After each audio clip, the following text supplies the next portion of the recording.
The room was quiet except for the soft hum of computers and the occasional clink of soda cans being set down on desks cluttered with wires, books, and half-eaten pizza boxes. Daniel Harper leaned back in his chair, staring at the ceiling while chewing absent-mindedly on a pen cap. His eyes were bloodshot from lack of sleep, but there was an unmistakable spark of excitement in them. Across the table, Emily Wilson typed furiously on her laptop, her fingers flying over the keys as lines of code scrolled across the screen. "Are we sure this is even going to work?"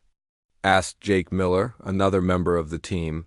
He sat cross-legged on the floor, surrounded by tangled cables and spare parts. His voice carried a mix of skepticism and curiosity. "I mean, what if we just send gibberish out into space?" "It'll work," Daniel said firmly, sitting up straighter. "We've triple-checked everything. If anything, this could be the biggest discovery since."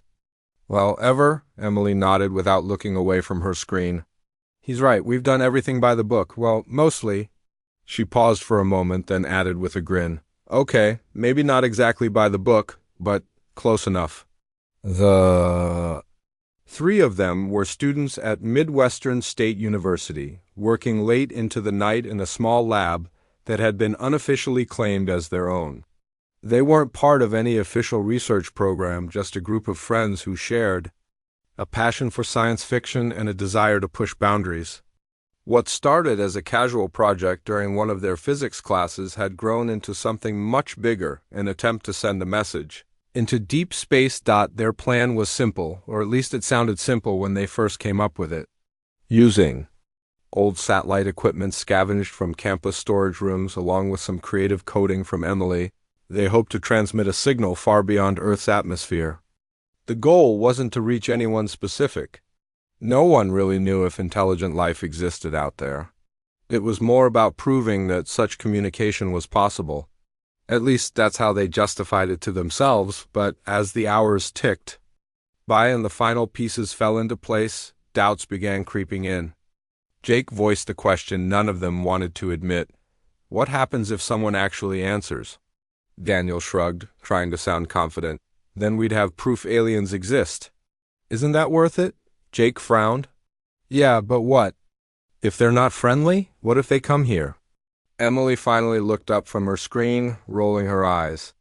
Relax, Jake. Even if aliens do exist, and that's a big if, they're probably too busy dealing with their own stuff to care about us. Besides, we're aiming for empty space. There's nothing out there. That statement turned out to be wrong. Very wrong. By midnight, the setup was complete. A makeshift antenna jutted awkwardly out of the window, pointing skyward. Wires snaked across the floor, connecting various components to a central control unit cobbled together from outdated electronics. Despite its chaotic appearance, the system worked, or so they believed. "All right," Daniel said, rubbing his hands. "Together. Let's do this." Emily pressed a button on her keyboard, initiating the transmission sequence. On the monitor, a progress bar slowly filled as the signal was encoded and sent outward. The message itself was basic, a series of mathematical patterns followed by a greeting written in multiple languages. Nothing fancy, just a way to say hello to whoever or whatever might be listening. For several minutes, the only sound in the room was the faint whirring of fans inside the computers. Then suddenly the screen flickered. A new window popped open, displaying a string of symbols that none of them recognized. "What is that?" Jake asked, leaning closer. "I don't know," Emily replied, her brow furrowed in concentration. "It looks like a response?" Daniel's heart raced. Could it really be happening? Had they actually made contact with something or someone out there? "Can you decode it?"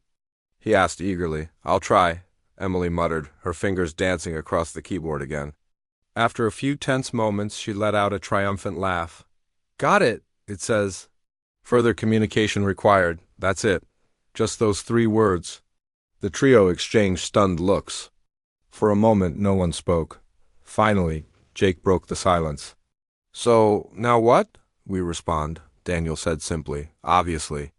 "But wait," Jake protested. "Shouldn't we tell someone about this? Like, I don't know, NASA or the government or something?" "And say what?" Emily countered. Hey, we hacked some old tech and accidentally contacted aliens? They'd arrest us before we finished explaining. She's got a point, Daniel agreed. Besides, think about it. This could be our chance to make history. No one else has done this before. Why give it away? Jake hesitated but eventually nodded.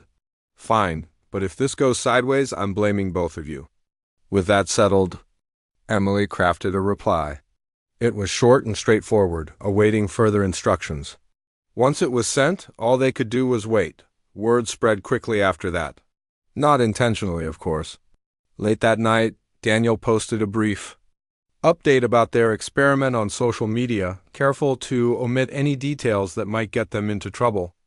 All he wrote was, "Just sent a message to space.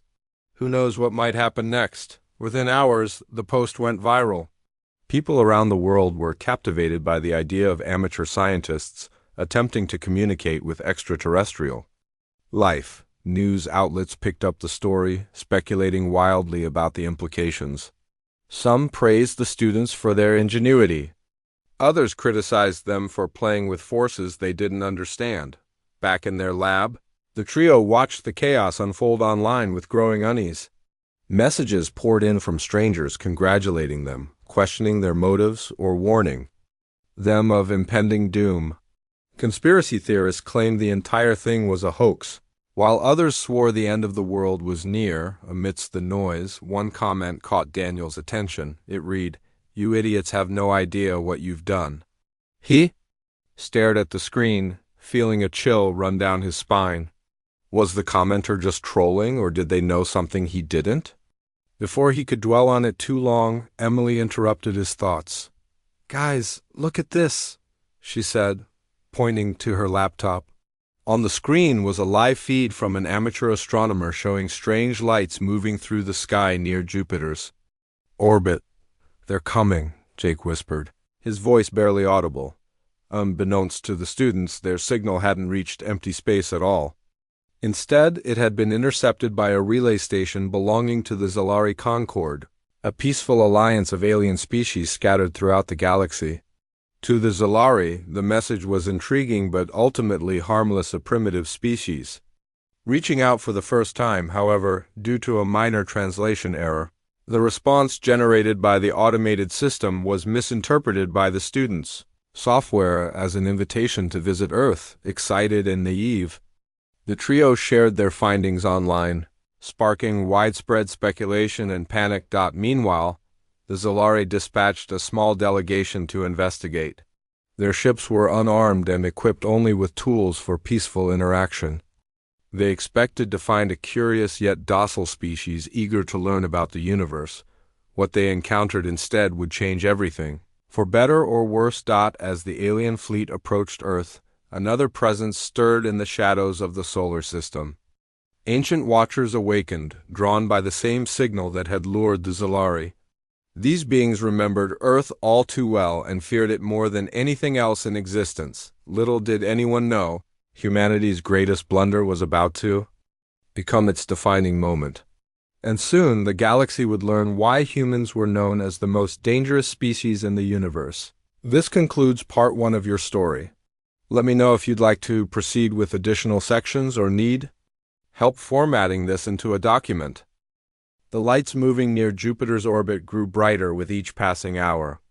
Amateur astronomers around the world watched in awe as the strange objects shifted positions, their movements too precise to be natural. Speculation ran wild. Some claimed it was a comet breaking apart. Others insisted it had to be aliens. No one could agree on what they were seeing, but everyone agreed it was big. Back in the cluttered lab at Midwestern State University, Daniel Harper stared at his phone, scrolling through endless updates about the mysterious lights. His stomach churned with a mix of excitement and dread. Emily Wilson sat beside him, her laptop open, running simulations based on the latest data. Jake Miller paced nervously across the room, muttering under his breath. "This is bad," Jake said finally, stopping mid-step. "Really bad. What if those things are here because of us?" "They're probably just satellites or something," Emily replied without looking up. Her voice sounded calm, but there was a flicker of doubt in her eyes. People always jump to conclusions. Yeah, sure, Jake shot back. Then why are governments scrambling? Why are fighter jets launching? Tell me that's normal. Daniel sighed, rubbing his temples. He wanted to believe Emily's explanation, but deep down, he knew Jake was right. Something wasn't adding up. The timing was too perfect. Whatever was out there, it had shown up right after their signal dot, as if on cue. Emily's laptop beeped. She glanced at the screen, then froze. Guys, you need to see this. Daniel and Jake rushed over, peering at the monitor. Alive. Feed displayed heat signatures detected by military satellites. Dozens of them. Each one corresponded to an object roughly the size of a football field, and they were headed straight for Earth. Oh no, Daniel whispered, sinking into a chair. This can't be happening. Jake threw up his hands. I told you. I freaking told you this would blow up in our faces. Stop panicking. Emily snapped, though her voice wavered slightly. We don't even know what these things are yet. For all we know, they could be friendly. Friendly? Jake repeated incredulously. You think giant ships flying toward Earth are here to say hi? Wake up, Emily. Before she could respond, Daniel stood up abruptly. We need to figure out what to do next. Fast. While the students debated their next move, chaos erupted worldwide. Governments scrambled to assess the situation. Military bases went on high alert. News anchors delivered conflicting reports, some claiming the objects were extraterrestrial, others dismissing them as hoaxes. Social media exploded with theories, memes, and panicked posts. In Washington, D.C., President Laura Bennett held an emergency meeting with her advisors. Screens lined the walls of the Situation Room, displaying real-time updates from intelligence agencies. Experts argued over whether the approaching fleet posed a threat, or if it was simply a misunderstanding. We have no choice but to assume the worst, said General Marcus Halle, pointing at a map showing the fleet's trajectory. If these ships reach Earth's atmosphere, we'll lose any tactical advantage. But we don't even know their intentions, countered Secretary of State Ellen Carter. Firing on them could provoke an attack. President Bennett leaned forward, her expression grim. And doing nothing could leave us vulnerable. We need more information before making a decision. Meanwhile, in Moscow, Russian officials monitored the same developments. In Beijing, Chinese leaders convened similar discussions. Every major power on Earth braced for potential conflict, unsure of how to respond. But it wasn't just governments reacting. Ordinary people took matters into their own hands. Across the globe, amateur radio operators tried to communicate with the fleet. Hackers infiltrated classified systems, sharing classified data online. Conspiracy theorists live-streamed predictions of doom, while others celebrated the possibility of alien contact. Humanity, as always, reacted chaotically, out in the void. Of space, the Solari delegation remained oblivious to the panic unfolding below. Their ships glided silently toward Earth, guided by automated systems programmed for peaceful interaction. The Zelari themselves were humanoid, but distinctly alien, with translucent skin that shimmered faintly under artificial light. They communicated telepathically among themselves, their thoughts flowing seamlessly without words. Commander Valey stood on the bridge of the lead ship, observing the blue-green orb growing larger in the viewport. To the Zelari, Earth was beautiful yet unsettling, a planet teeming with life. Its surface covered in sprawling cities and vast oceans. Scans revealed billions of inhabitants, far more than expected for such a primitive species. Prepare the landing drones, Valey's instructed, turning to his crew. We'll deploy them once we enter orbit. Minimal interference. Our goal is observation, not engagement. His second-in-command, Terran, nodded. Understood, but Commander, are you certain this is wise? These humans seem unpredictable. Valey's hesitated.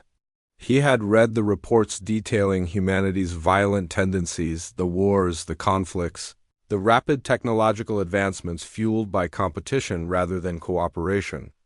Yet he also saw potential. If guided properly, perhaps humans could become valuable members of the galactic community.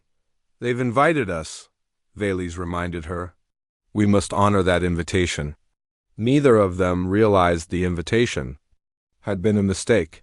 Far beyond the Zalari fleet, hidden in the icy darkness of the Oort cloud, a dormant AI stirred to life. Its sensors detected the approaching ships and analyzed their purpose. When it identified their destination Earth, it sent out a single pulse across an ancient frequency.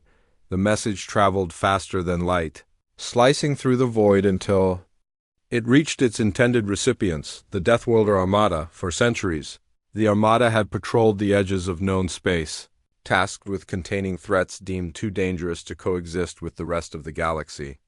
Among those threats was Earth, a planet so volatile that even mentioning its name was forbidden in polite company. The Armada's leaders convened aboard their flagship, debating the situation. Should they intervene, or let the Zalari handle it? It's already too late, Admiral Krith announced, slamming his fist on the table. The humans have made contact. Containment has failed. What would you have us do? Asked Captain Lyra, her voice tense. Destroy them outright? That risks spreading their influence further? No, Krith growled. We quarantine. Then we cleanse. The decision was unanimous. The Armada mobilized, dozens of jagged warships emerging from the shadows. Their engines roared to life as they set course for Earth. Back on the planet's surface, humanity prepared for the unknown. Militias armed themselves with whatever weapons they could find. Farmers welded scrap metal into makeshift armor. Gamers repurposed drones originally designed for racing into surveillance tools.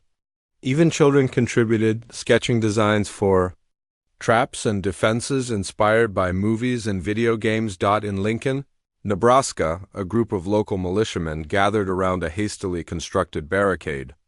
Armed with hunting rifles, shotguns, and a homemade tank affectionately named Betsy, they vowed to protect their town at all costs. I ain't letting no aliens take my land, declared Frank Hayes, the group's self-appointed leader. Not today, not ever. His words echoed the sentiment spreading across the nation. Fear mixed with defiance, creating a volatile cocktail of emotions. People refused to sit idly by and wait for salvation or destruction. As night fell, the first alien drone descended from the sky, its sleek form shimmering under the moonlight. It landed softly in an empty field outside Lincoln, emitting a low hum that sent shivers down spines. Curious and terrified locals approached cautiously. Weapons raised, the drone extended a limb, attempting to scan a nearby human. One of the militiamen panicked, firing his rifle instinctively. The bullet ricocheted harmlessly off the drone's metallic surface. Without warning, the drone emitted a pulse of energy, knocking everyone within 50 meters unconscious. Then it retracted its limb and hovered silently, awaiting further instructions. News of the incident spread like wildfire. Within hours, every news outlet reported the same headline: Aliens attack America. Panic turned to fury. Humanity didn't care about diplomacy. All they cared about was survival. Unbeknownst to both sides, the Deathworlder Armada loomed closer, watching silently as events unfolded. They had seen this pattern before, primitive species reacting violently to first contact. Usually it ended quickly, with the aggressors exterminated before they could escalate further, but humans were different. Humans adapted, humans fought back, and humans never gave up. Admiral Krith stared at footage of Earth's chaotic response, his expression unreadable. They're already mobilizing, he murmured. Faster than anticipated? Should we accelerate our approach? Captain Lyra asked. Krith shook his head. No, let them tire themselves out. Once they're weakened, we strike. Little did he know, humanity had one last trick up its sleeve, a trick born not of technology, but of sheer unpredictability. And soon the galaxy would learn why calling humans dangerous was the biggest understatement of all. This concludes part 2 of your story. Let me know if you'd like to proceed with additional sections or need help. The first drone attack in Lincoln, Nebraska became a turning point. By morning, everyone knew what had happened, or at least they thought they did. News outlets called it an unprovoked assault. Social media painted it as an invasion. Conspiracy. Theorists claimed the government was hiding something. The truth didn't matter anymore.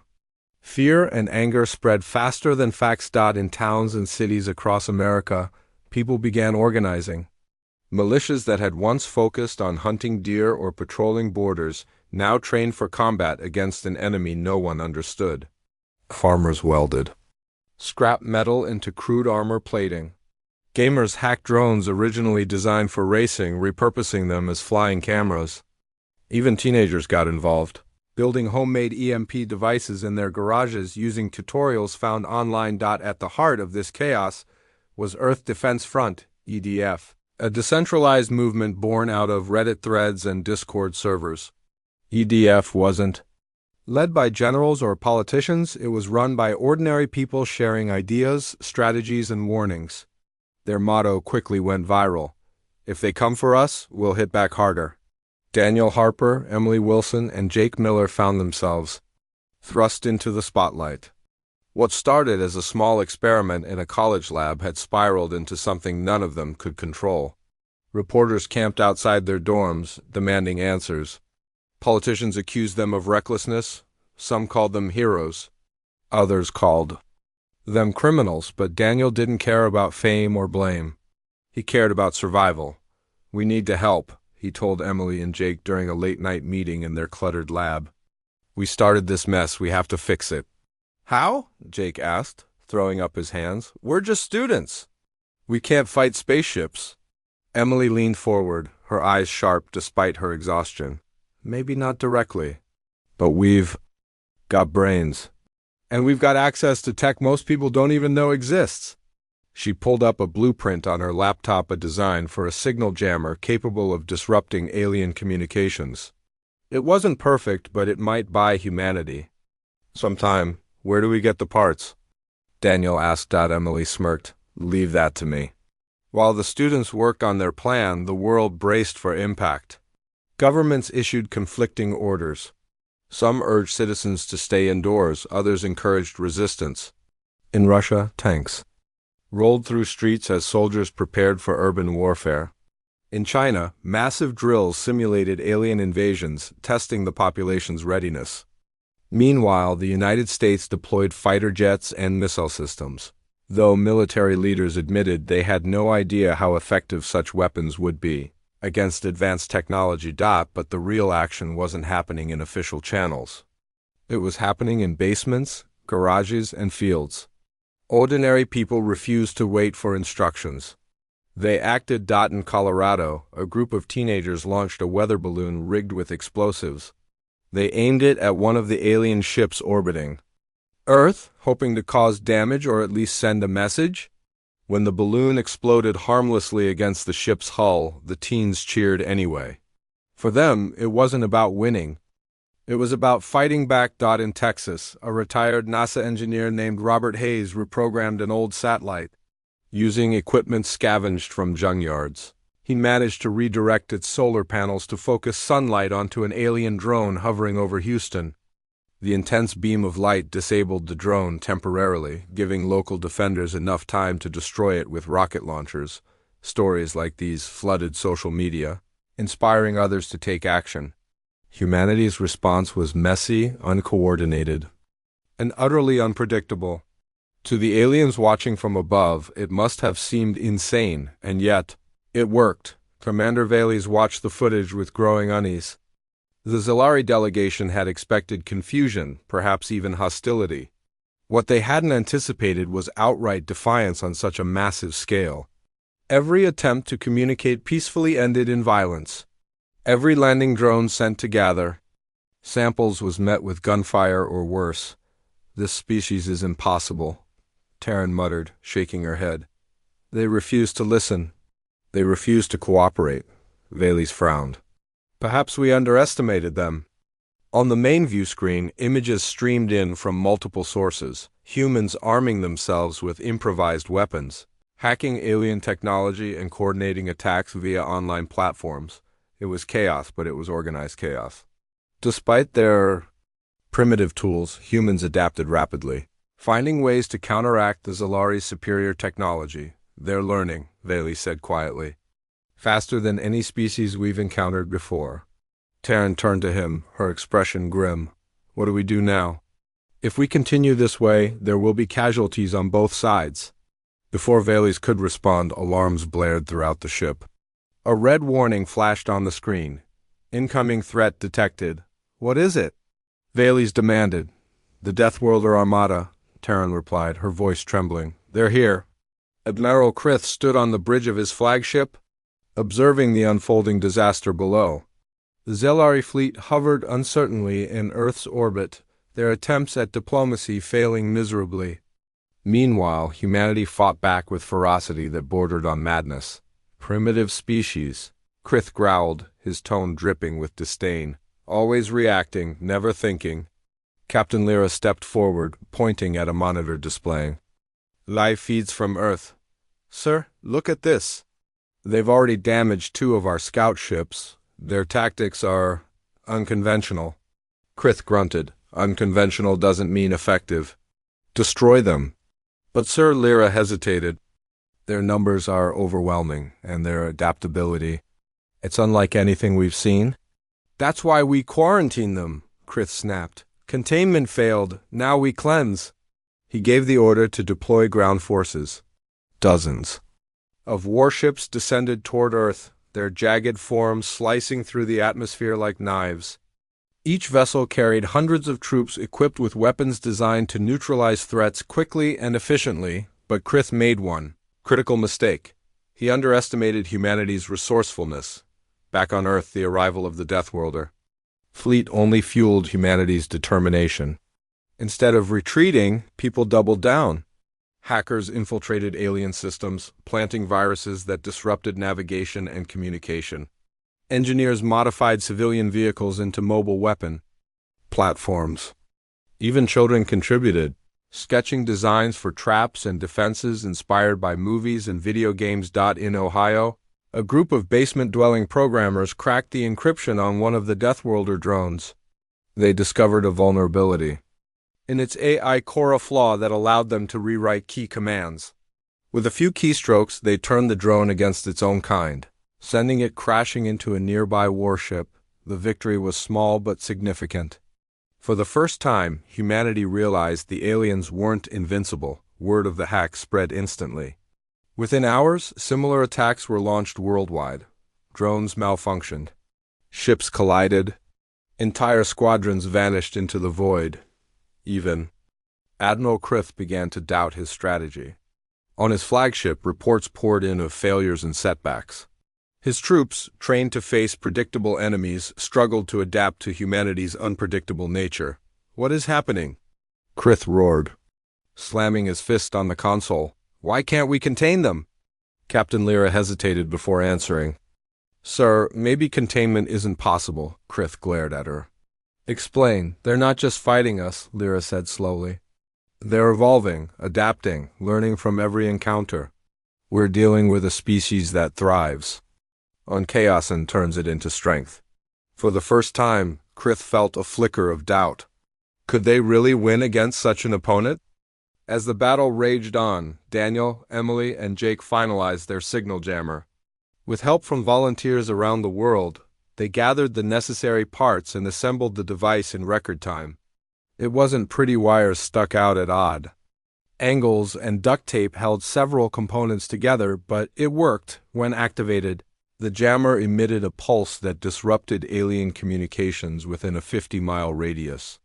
It wouldn't stop the invasion, but it would give humanity a fighting chance. We need to test it, Emily said, double-checking the connections. Test it where? Jake asked nervously. There are alien ships everywhere. Exactly, Daniel replied, grabbing a backpack. That's why we're taking it straight to them. Against all odds, the trio drove to a remote field where an alien drone had recently landed. Armed with nothing but their makeshift device and sheer determination, they approached cautiously. The drone hummed softly, its sensors scanning the area. Now or never, Daniel whispered. Flipping the switch, the jammer sputtered to life, emitting a high-pitched whine. For a moment, nothing happened. Then, suddenly, the drone froze mid-air, its lights flickering erratically. Seconds later, it crashed to the ground with a metallic thud. Yes, Jake shouted, pumping his fist in triumph, but their celebration was short-lived. Overhead, another ship descended, its weapons charging. "Run!" Emily yelled, grabbing the jammer and sprinting toward their car. Behind them, the ship fired. The blast missed by inches, sending dirt and debris flying. Heart pounding, the trio piled into the vehicle and sped away, leaving skid marks on the dirt road. They didn't know it yet, but the jammer built by Daniel Harper, Emily Wilson, and Jake Miller became a blueprint for resistance. Within hours of their success, videos of the device disabling an alien drone went viral. Engineers, tinkerers, and tech enthusiasts around the world reverse-engineered the design, improving it and sharing updates online. By morning, factories that once produced toys and electronics were repurposed to churn out thousands of signal jammers. In New York City, a group of high school students converted a disused warehouse into a makeshift assembly line. In rural Texas, farmers welded parts together under the scorching sun. Even prisoners in maximum security facilities contributed, piecing together components smuggled into cells via covert networks. Humanity wasn't just fighting back, it was innovating. Admiral Krith watched the chaos unfold from his flagship, his expression unreadable but his mind racing. The Deathworlder fleet had been designed to handle threats efficiently, with precision strikes and overwhelming force. But this was something else entirely. Every time they destroyed one human weapon, 10 more took its place. Every time they neutralized a jammer, another appeared somewhere else. "They're adapting too quickly," Captain Lyra said, her voice tight with frustration. "We can't keep up," Krith clenched his fists. Then we escalate." He gave the order to deploy orbital bombardment, a last-ditch effort to crush humanity's resistance before it spiraled further out of control. From the ships hovering above Earth, beams of energy lanced downward, targeting cities, military bases, and industrial zones. The attacks were devastating, leveling entire neighborhoods in seconds, but even destruction couldn't break humanity's spirit. In Chicago, Sarah Dawson stood on the roof of her apartment building, staring at the smoke rising from the city skyline. Her hands trembled as she clutched a homemade EMP device. Around her, neighbors gathered, armed with whatever weapons they could find: baseball bats, kitchen knives, and Molotov cocktails. "We can't let them win," Sarah said, her voice shaking but determined. "If we give up now, we lose everything." Her words resonated. People nodded, tightening their grips on their makeshift weapons. They knew they couldn't fight spaceships head-on, but they could hit back where it hurt most: supply lines, drones, and ground forces. When an alien transport ship descended to deliver reinforcements, Sarah and her group sprang into action. Using stolen blueprints shared online, they rigged a series of traps along the ship's landing path. As the vessel touched down, hidden explosives detonated, sending shards of metal slicing through its hull. Inside, panicked troops scrambled to respond, but not fast enough. By the time the dust settled, the transport ship was disabled, its crew either dead or captured.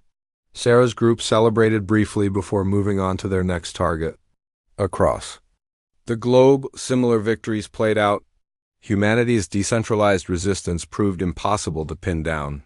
Meanwhile, aboard the Zellery delegation ship, Commander Valles faced a crisis of conscience.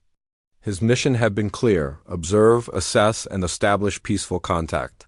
Instead, his attempts at diplomacy had sparked violence, drawing the wrath of the Deathworlder Armada upon Earth and himself. "This is my fault," Valles admitted to Terran during a tense meeting on the bridge. "I misjudged the situation. I underestimated them." Terran placed a hand on his shoulder. "You couldn't have known. No one could have predicted this." Valles shook his head. "That's no excuse. We need to stop this before it's too late." "But how?" Terran asked. "The Deathworlders won't listen to reason, and humans, they see us as part of the threat." Valles stared at the viewscreen, watching footage of Earth burning beneath the orbital bombardments. Fires raged across continents. Oceans boiled under the heat of energy beams. Yet despite the destruction, humanity refused to yield. "They're dying," Valles whispered. "But they're still fighting." An idea formed in his mind, an audacious Desperate plan. If the Zilari couldn't negotiate peace, perhaps they could tip the scales in humanity's favor. Prepare the data core, he ordered. We're going to share everything we know about the Deathworlders. Turin's eyes widened. Are you sure? That information is classified. Sharing it could get us court-martialed or worse. I don't care, Vales replied firmly. If we don't act now, there won't be anyone left to punish us. Back on Earth, Daniel, Emily, and Jake worked tirelessly to refine their signal jammer. News of the orbital bombardments had reached them, fueling their determination. They knew they couldn't stop the attacks directly, but they could disrupt the Deathworlder fleet's coordination. We need to take out their command ship, Emily said, pointing at a rough map of the alien fleet's formation. If we disable their leader, the rest will fall apart. How do we even find it? Jake asked skeptically. They've got dozens of ships up there. Daniel leaned forward, studying the map. It'll be the biggest one, probably in the center. If we can get close enough. His voice trailed off, but the others understood. Getting close would mean risking their lives. Still, none of them hesitated, using hacked satellite imagery and amateur radio reports. They pinpointed the location of Admiral Krith's flagship. Then, armed with upgraded jammers and a stolen truck loaded with explosives, they set out on what might very well be a suicide mission. As the trio drove toward the designated drop zone, chaos reigned around them. Alien drones patrolled the skies, firing indiscriminately at anything that moved. Civilians fled in panic, clogging roads and highways. Smoke filled the air, choking the lungs of those caught outside. Despite the danger, Daniel kept his focus. Stay low and follow the plan, he instructed, gripping the steering wheel tightly. If we stick together, we can pull this off. Emily nodded, clutching the jammer in her lap. Just don't crash. Jake laughed nervously. No pressure, right? They reached the outskirts of the targeted area, a desolate stretch of desert littered with craters from previous attacks. The Deathworlder flagship loomed overhead, its massive form blotting out the sun. Smaller ships surrounded it, forming a protective perimeter. This is insane, Jake muttered as they parked the truck and began setting up the explosives. It's our only shot, Daniel replied, attaching wires to the jammer. Ready? Emily. Flip the switch, activating the device.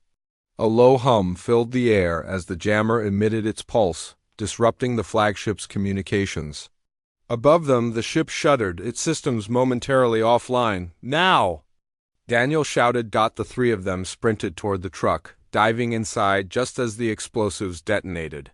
The blast rocked the ground, sending debris flying in all directions. When the dust cleared, the flagship listed precariously, its engines sputtering. From the wreckage emerged a figure clad in black armor, Admiral Krith himself. He surveyed the damage, his expression darkening with rage. You dare challenge me? He growled, raising a weapon. Before he could fire, a swarm of human-operated drones descended from the sky, peppering him with gunfire. Krith roared in fury, firing back wildly. But he was outnumbered. One by one, the drones closed in, forcing him to retreat. On board the flagship, confusion reigned. Without communication, the Deathworlder fleet fractured. Ships fired on each other, mistaking allies for enemies. Navigation systems failed, sending vessels crashing into moons and asteroids. Entire squadrons vanished into deep space. Admiral Krith realized too late that he had made a fatal error, underestimating humanity's ability to adapt and strike back. This isn't over, he snarled, issuing a final order to withdraw. We'll return when they're weaker. But as the surviving ships limped away, Krith couldn't shake the feeling that humanity had already won, not through brute force, but through sheer unpredictability. In the aftermath, Earth lay battered but unbroken. Fires smoldered across cities, craters scarred the landscape. Yet amid the ruins, people began rebuilding. Neighbors helped neighbors. Strangers shared food and shelter. Humanity had faced annihilation and survived. Commander Vales watched the recovery efforts from afar, his heart heavy with guilt. Though the Zilari delegation remained hidden, they transmitted their entire database on the Deathworlders to Earth's surviving networks. It was a gesture of goodwill and an apology. For Daniel, Emily, and Jake, the battle wasn't forgotten, but it was far from over. As they sat in their lab, exhausted but alive, they knew one thing for certain: Earth had proven itself, stronger than anyone human or alien had ever imagined, and the galaxy would never look at humanity the same way again. This concludes Part 4 of your story. Let me know if you'd like to proceed with additional sections or need help formatting this into a document. The Deathworlder fleet retreated, limping back into the cold void of space. Their ships were battered, their ranks decimated, and their pride shattered. Admiral Krith sat silently on the bridge of his flagship, staring at the receding image of Earth on the viewscreen. The planet glowed faintly in the darkness, its surface scarred but alive. "They're still there," Krith muttered under his breath. "They're still standing." Captain Lyra stood nearby, her expression grim. "What now, sir? Do we regroup?" "Try again?" Krith shook his head slowly. "No, not yet." "Maybe not ever." He turned to face her, his voice heavy with resignation. "We've made a mistake, Captain, a grave one. That species, they're not like anything we've encountered before. They don't follow rules, they don't back down, and they adapt faster than we can counter them." Lyra frowned. "So what do we do? Leave them alone?" "For now," Krith replied, "we'll seal off this sector of space. Mark it as quarantine, no contact, no interference. Let them evolve or destroy themselves on their own terms." As the flagship jumped into hyperspace, Krith sent one final transmission to the Zalari Concord, the peaceful alliance that had first responded to Earth's signal, greater than "do not make contact." "Do not send aid. Do not respond to their signals. Greater than Earth is not ready for the galaxy. Greater than the galaxy is not ready for Earth." Back on Earth, the survivors began picking up the pieces. Cities lay in ruins, their streets littered with debris and ash. Fires still smoldered in some areas, sending plumes of smoke into the sky. Yet despite the devastation, there was an undeniable sense of triumph. Humanity had faced an alien invasion, and one dot in Lincoln, Nebraska, Frank Hayes and his militia group patrolled the outskirts of town, ensuring no lingering threats remained. Though exhausted, they carried themselves with pride. Their homemade tank, Betsy, had become a symbol of resistance, its battered frame adorned with graffiti slogans like "Earth always fights back and never give up." "Guess we showed."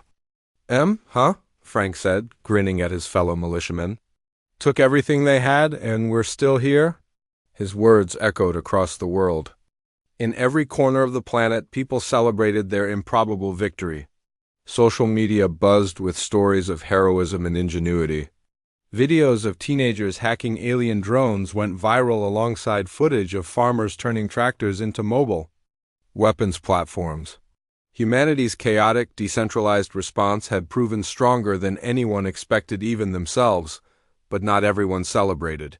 In Midwestern State University's cluttered lab, Daniel Harper sat slumped in a chair, staring blankly at the wall. Emily Wilson sat beside him, scrolling through reports of the aftermath. Jake Miller paced nervously, unable to sit still. "We did it," Jake said finally, breaking the silence. "We actually did it." Daniel didn't respond. His mind was elsewhere, replaying the events of the past days. The signal he and his friends had sent had sparked this entire chain of events. It had brought death and destruction, but also unity and resilience. "Do you think we made things worse?"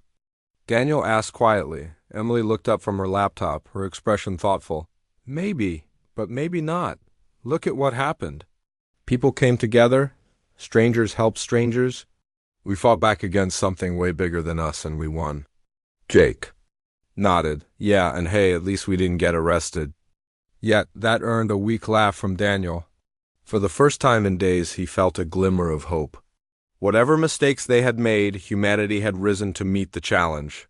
They had proven themselves capable of surviving, even thriving in the face of impossible odds. Commander Vales watched the same celebrations unfold from the safety of his ship.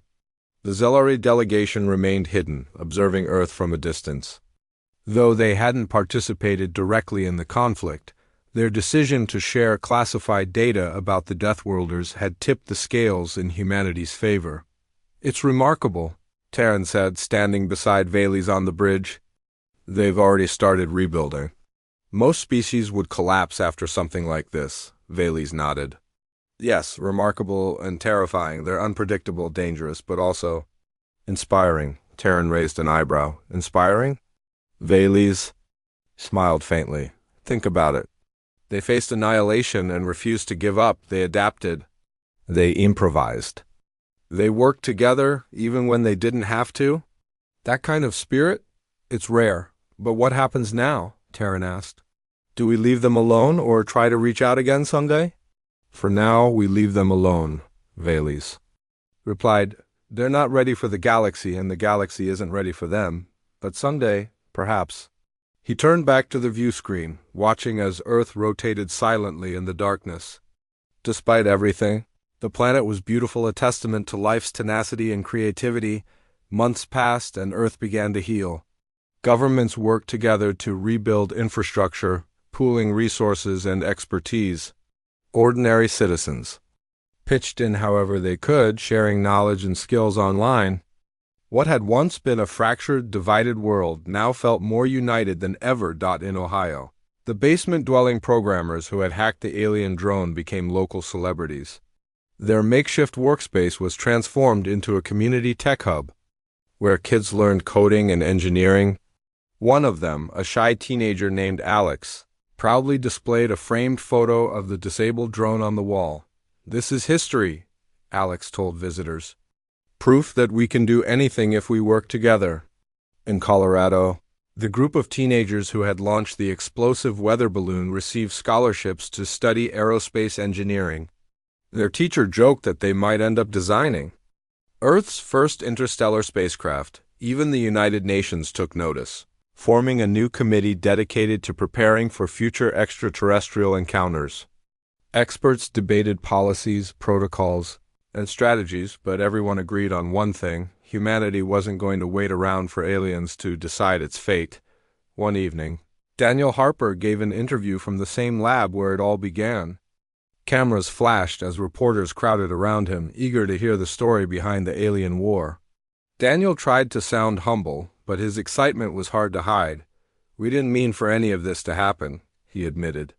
"It was just a stupid experiment. But I guess sometimes mistakes lead to big things." When asked about humanity's chances against future threats, Daniel grinned. "If aliens come back, they better be ready. Because we sure are." The interview went viral, cementing Daniel, Emily, and Jake as accidental heroes. Some wanted to reward them, others demanded accountability.